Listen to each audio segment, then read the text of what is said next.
Welcome to the AI Central Podcast, brought to you by Human Driven AI. Hey everybody, thanks for joining me. I'm Jennifer Jones-Mitchell, and here we are on the last day of the year.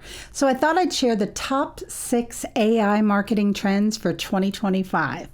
Let's get into it. Trend number 1.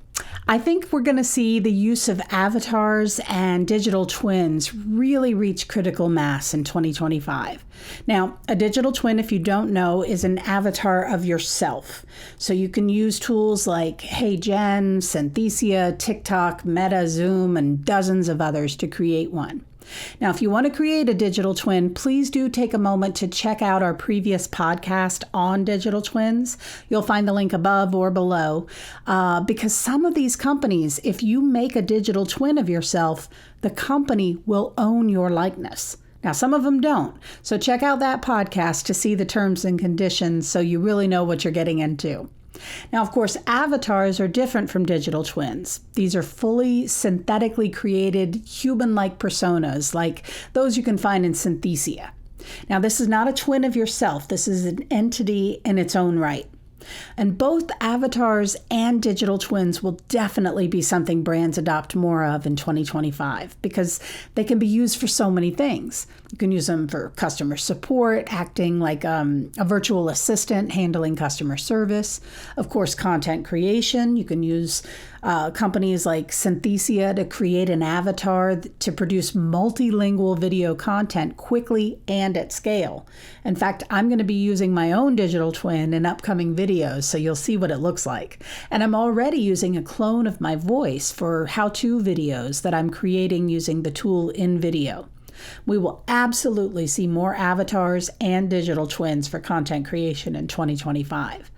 But we're also seeing avatars and digital twins as influencers and brand ambassadors, both internally within a company to assist employees with onboarding and other needs, as well as customer-facing AI-created personalities.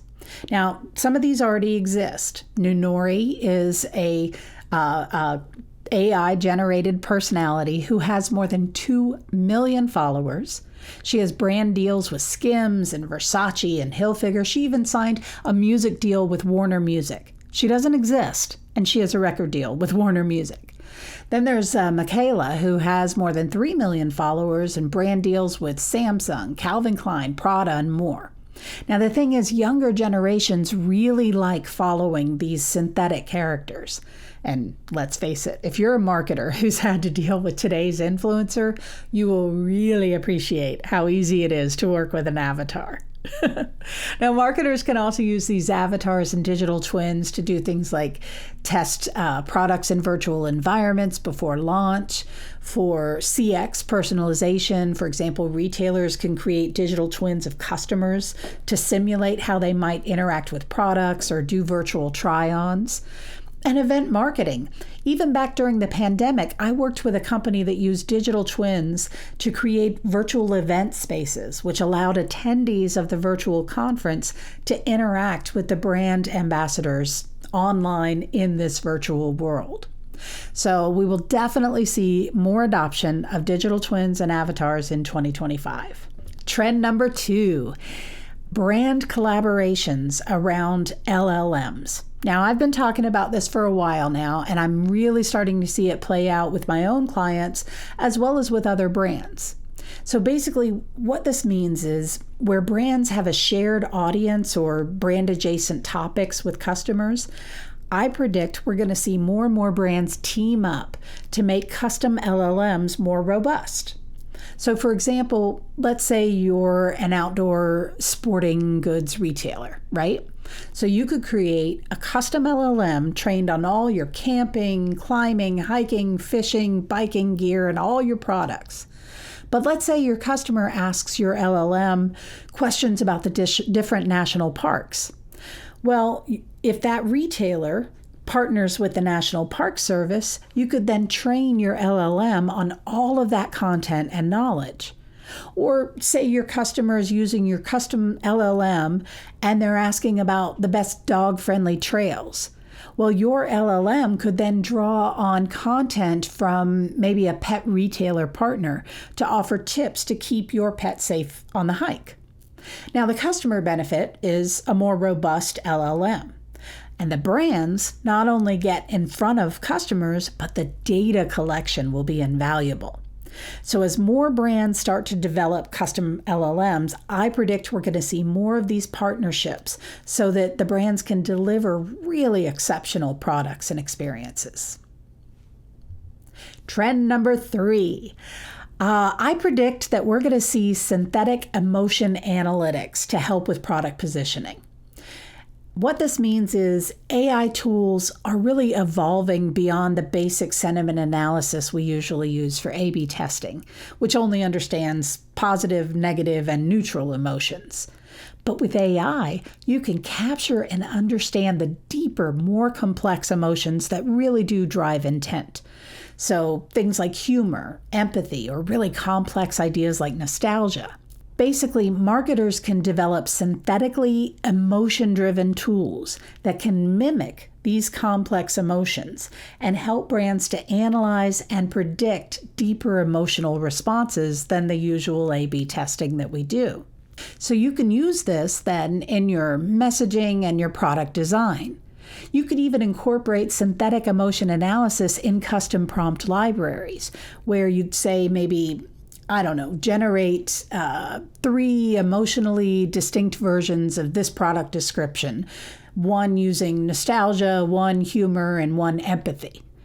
As AI better understands these deeper emotions, you can test which emotion connects the most with different audiences, ultimately creating deeper brand connections. So the more marketers understand how to optimize synthetic emotions within AI, the more they can leverage emotion-first storytelling, and the better their campaigns will perform. Trend 4, AI and crisis communications.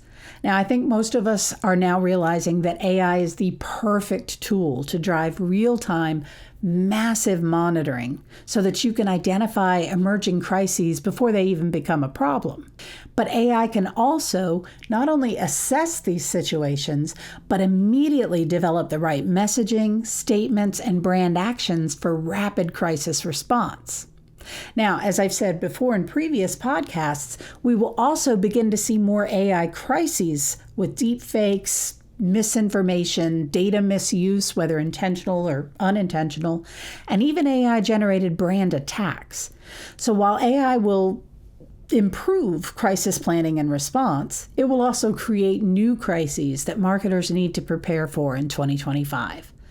Which leads me to trend number 5, the coming administration and their plans for deregulation.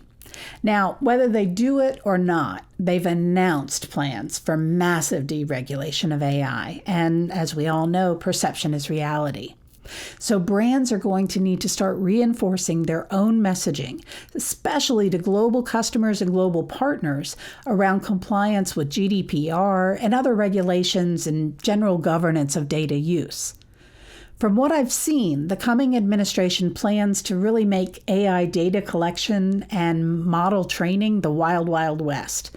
So I strongly encourage you to start updating and reinforcing your messaging to assure all your stakeholders of your compliance, regardless of the deregulation that actually happens. Trend number 6. I really think we're going to see a growing need for an AI-literate workforce. As we all know, AI is here to stay, and businesses are going to need employees who understand how to use it and how to optimize it across marketing, PR, and advertising.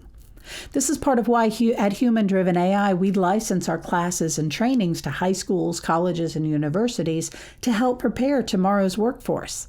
So the big trend here will be companies are going to be seeking employees who understand the common AI tools and who are eager to stay on the leading edge of this technology because it is changing every single day. So companies will make AI a key part of professional development, and it will be an incredibly desired skill set in 2025. We're already seeing new jobs emerging around prompt engineering, input-output managers for quality control, and more. And this is going to explode in the new year as AI adoption reaches critical mass.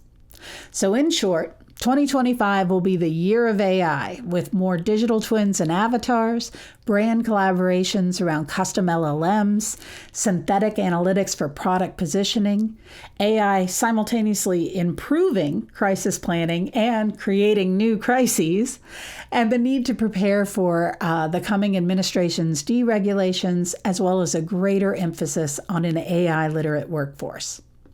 So that's it. Thanks for joining me. I really appreciate all of your time and attention you've given to AI Central and human-driven AI. I will have a return guest coming up on an upcoming episode. SEO expert Winston Burton will share some insights around Search GPT and the overall impact that AI is having on search. Thanks so much, y'all. Happy New Year!